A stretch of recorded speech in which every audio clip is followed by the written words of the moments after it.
여유로운 퇴직을 위한 생애 설계. 저자 양재호, 정도영. 24년이나 다니던 회사를 퇴직한 후 강의, 컨설팅, 책 쓰기 등으로 인생 2막을 살고 있는 재무경제 전문가인 저자가 자신의 재무 노하우와 퇴직 후의 실전 경험을 바탕으로 생애관리 컨설턴트와 함께 노후에 필요한 알짜 정보들만 모아 놓았다. 그만큼 생생하며 현 시대를 살고 있는 중장년층들의 고민을 탈탈 털어서 집필해 놓은 느낌이다. 이 한 권만 잘 챙겨두면 노년에 300만원 보장하는 삶을 준비해 둘 수 있을 거라는 확신이 든다.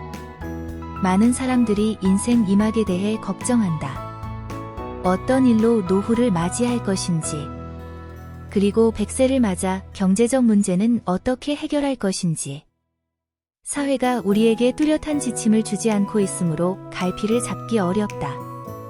그래서 개인 스스로 방향을 잡는데 최소 몇 년 이상 착실히 준비해야 하는데 말처럼 쉽지 않다. 책 한 권으로 한 사람의 생애를 제대로 설계하고 구성할 수 있도록 돕는다는 것은 사실 말이 되지 않는다. 그러나 공저자 두 사람은 현장에서 강의하고 있는 수백 시간의 내용 중 가장 현실적이며 꼭 필요한 내용들을 정리해 이 책의 실업기의 단순한 이론에 그친 허황된 이야기가 아니라고 강력히 피력하고 있다. 저자는 소위 엑기스만 뽑아 이 책을 구성했으므로 필요한 분들에게 영양제와 같은 찐 도움이 되기를 바라는 마음이라고 한다. 소득을 빠르게 늘리는 법. 부자의 정의. 재무 강의를 하다 보면 다들 부자가 되거나 부자로 살고 싶어 한다. 그렇다면 부자의 정의는 무엇일까? 이 질문에 대한 답변이 기업 강의 때와 도서관 강의 때가 다르다는 점도 흥미롭다. 기업 강의에서는 거의 예외 없이 숫자로 된 답변이 나온다. 예를 들어 20억, 30억, 50억, 100억쯤은 가져야 부자라고 생각한다. 그러나 도서관이나 평생학습관 같은 곳에서는 조금 다르다. 인문학에 관심이 많은 사람들이 모이기 때문일까? 숫자보다는 인생관이 결합된 경우가 많다. 즉, 돈에 많고 적음보다는 인생이 보다 즐겁고 행복하다면 그것만으로도 부자라고 생각할 수 있다는 것이다.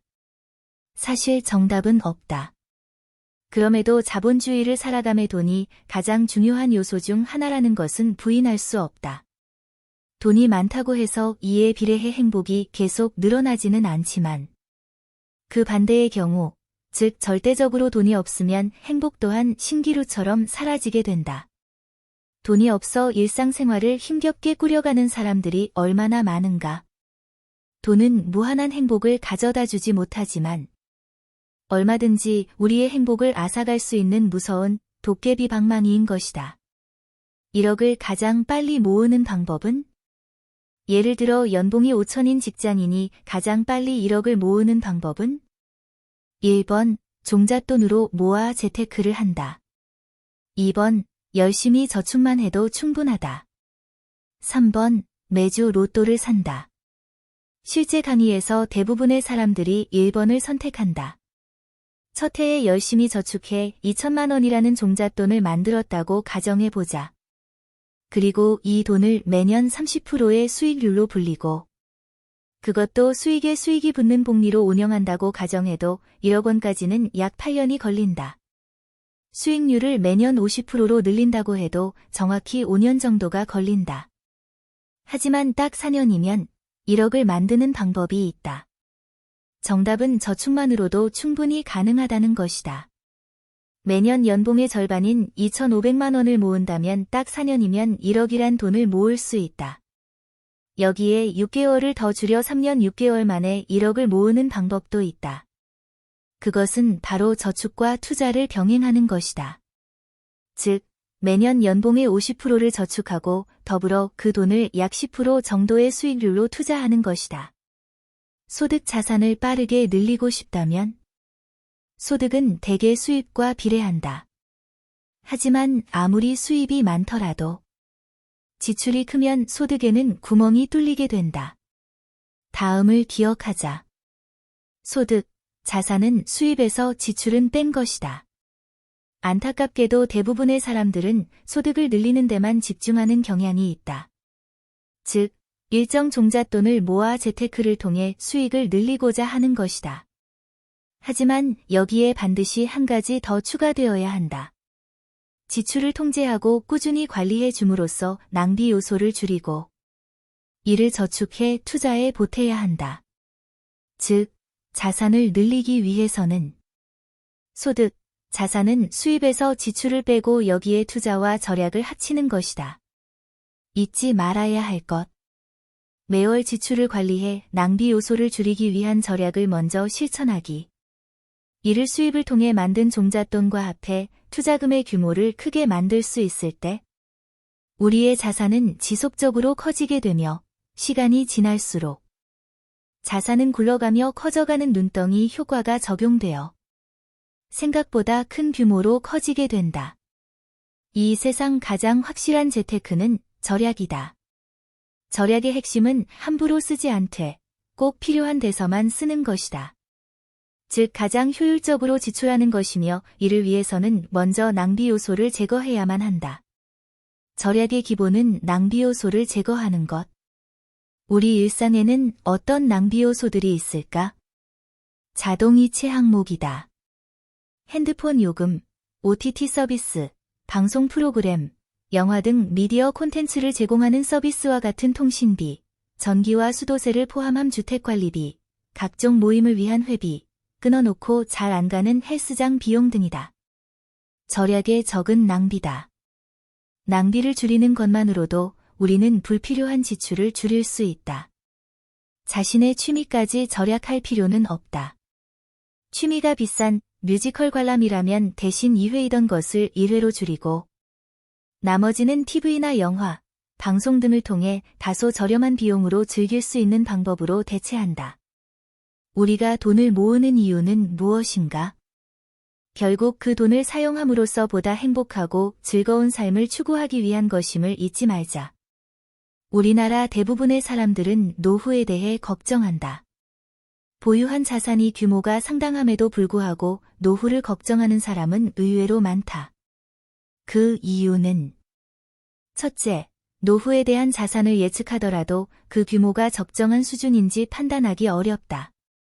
내가 40대 중반이라고 가정해 볼 때 정년을 60세로 생각한다면 약 15년의 기간 동안 산술적으로 매월 지출을 제외하고 약 150만 원 정도 모을 경우 1년이면 1,800만 원, 15년이면 원금 기준으로 2억 7천만 원을 모을 수 있다. 허리띠를 꽉 졸라매고 매월 300만 원씩 모은다면 15년 동안 약 5억 4천만 원 정도 모을 수 있는데 90세까지 산다고 가정할 때 최소 30년이란 기간을 자신의 보유 자산을 쪼개가며 살아야 한다고 생각하면 이 5억 4천만 원이란 금액 또한 그렇게 여유 있어 보이지 않는다. 둘째, 대부분의 사람들이 노후만큼은 풍족하게 살고자 하는 욕망이 크다. 어쩌면 우리가 열심히 돈을 모으며 살고 있는 이유는 노후에 돈 걱정 없이 풍요롭게 살기 위함일 것이다. 많을수록 좋겠지만 아무리 계산을 해봐도 매월 수령할 수 있는 연금과 모을 수 있는 자산의 한계로 인해 꿈꾸는 다다익선은 그저 이상적인 목표에 그치고 만다. 노후, 얼마나 필요할까?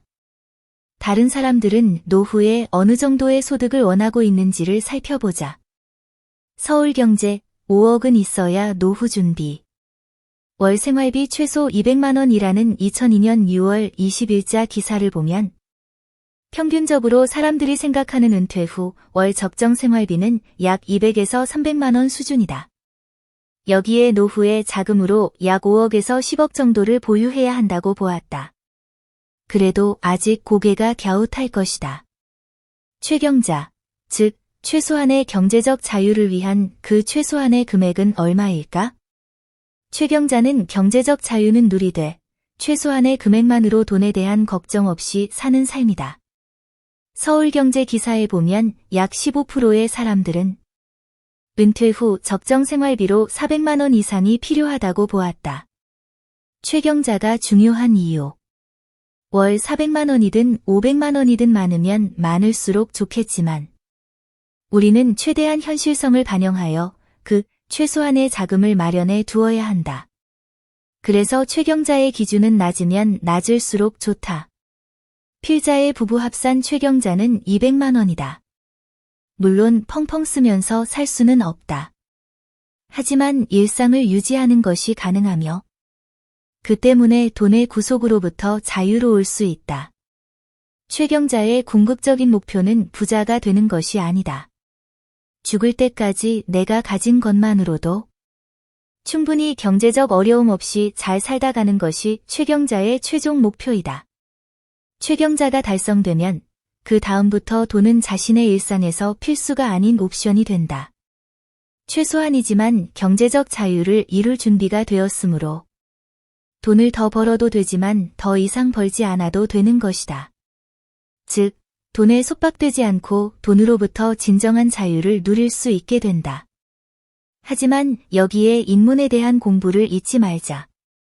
그래야 인생의 마지막 날을 맞이할 때 잘 놀고 간다 라고 말할 수 있게 될 것이다. 최경자 3단계 구축법. 1단계 기준 정하기. 예를 들어 65세부터 월 250만 원의 소득을 최경자 기준으로 생각한다면 이를 최소 세 부분으로 나누어 소득 포트폴리오를 정리해 본다. 1. 연금소득. 연금소득은 국민연금, 개인연금, 퇴직연금을 더한 소득이다. 월 100만 원, 연 1200만 원. 2. 자본. 투자소득, 금융 또는 부동산 수익이다. 월 100만 원, 연 1200만 원. 3. 생산. 일소득을 말한다. 월 50만 원, 연 600만 원. 이렇게 해서 최경자 합계 월 250만 원, 연 3천만 원 정도로 잡는다. 2단계 소득 항목별 금액 나누기. 그 다음 단계는 소득 포트폴리오를 구성할 항목을 결정하는 것이다. 예를 들어 자본소득의 경우 원룸이나 빌라 등 대여형 부동산 임대를 통한 임대소득 혹은 주식이나 채권 혹은 펀드 투자를 통한 자본소득, 그리고 배당주를 통한 배당소득, 정기 예적금에 의한 이자 소득이 있다. 이를 통해 벌어들일 수 있는 생산과 근로 소득은 재취업이나 1인 기업, 프리랜서 활동, 더 나아가 공공일자리나 아르바이트와 같은 단기 소득으로 보완할 수 있다. 저자는 생산소득을 낮춰서 잡을 것을 권유한다. 인생 이막의 일은 자신이 좋아하고 관심 있어 하는 일이 되어야 하는데 돈을 벌기 위해 너무 많은 시간을 보내야 한다던가 누군가 시켜서 하는 일이라면 오래 즐겁게 할 수 없기 때문이다. 인생 이막에는 돈과 하고 싶은 일의 균형을 잘 잡을 수 있어야 하며 이를 가능하게 하기 위해서는 결국 벌어야 하는 금액을 낮추면 낮출수록 좋다. 3단계 소득 항목별 실행 계획 세우기. 연금은 굳이 실행 계획까지 세울 필요는 없고 다만 국민연금 외에 사적연금인 개인연금과 퇴직연금을 보유하고 있다면 지급 시기는 가장 최소 기간인 5년으로 할 것인지 10년, 20년으로 할 것인지를 정해야 한다. 3층 연금제도. 안정적 노후를 위한 마지막 보루. 1층. 국민연금. 기본적인 삶을 위해 필요하다. 소득이 있으면 의무 가입, 국가가 운용. 국민연금, 퇴직연금, 사학연금, 군인연금. 2층. 퇴직연금. 표준적인 삶을 위해 필요하다. 근로자 및 사업자 모두 가입 가능. 개인 또는 회사가 운용. 퇴직금, 퇴직연금. 3층. 개인연금, 풍요로운 삶을 위해 필요하다. 개인이 가입. 금융기관이 운용. 생명보험, 손해보험, 은행, 증권사 등. 단순히 국민연금 하나만 있는 것보다는 퇴직연금, 거기에 더해 개인연금까지 보유하고 있다면 더 많은 연금의 수령이 가능하다는 것이다. 그리고 사적연금의 경우 매월 적금을 붓는다 생각하고 최대 금액을 75만 원, 연 900만 원으로 두고 0원 이상 자신의 상황에 맞춰 월 연금 납입액을 설정하면 된다. 단, 이 돈은 내 수중에 없는 돈이라는 생각을 가지고 불입할 것. 부입 도중 목돈이 필요해 어쩔 수 없이 연금을 해지할 경우 그동안 받았던 세액공제 혜택을 모두 뱉어내야 하기 때문이며 심지어 운용 수익에 대해서도 16.5%의 높은 세금이 매겨지게 된다. 만일 연봉이 높아 여유가 많다면 사적연금에는 얼마 정도 불입하는 것이 좋을까? 월 150만 원 정도로 하고 연간 기준 1,800만 원을 넘기지 않는 것이 좋다. 세액공제를 받을 수 있는 900만 원 외에 초과되는 900만 원에 대해서도 최대 공제를 받을 수 있다. 그리고 정보 하나 더. 일반적인 저축이나 투자를 하는 경우 대개 15.4%의 세금을 내야만 하고 이 금액은 금융기관에서 바로 원천징수를 해서 수익에서 빠져버리지만 연금의 경우 1,800만 원까지의 투자 수익에 대해서는 과세 이연을 허용하고 있다. 세금을 늦게 낸다는 것이다.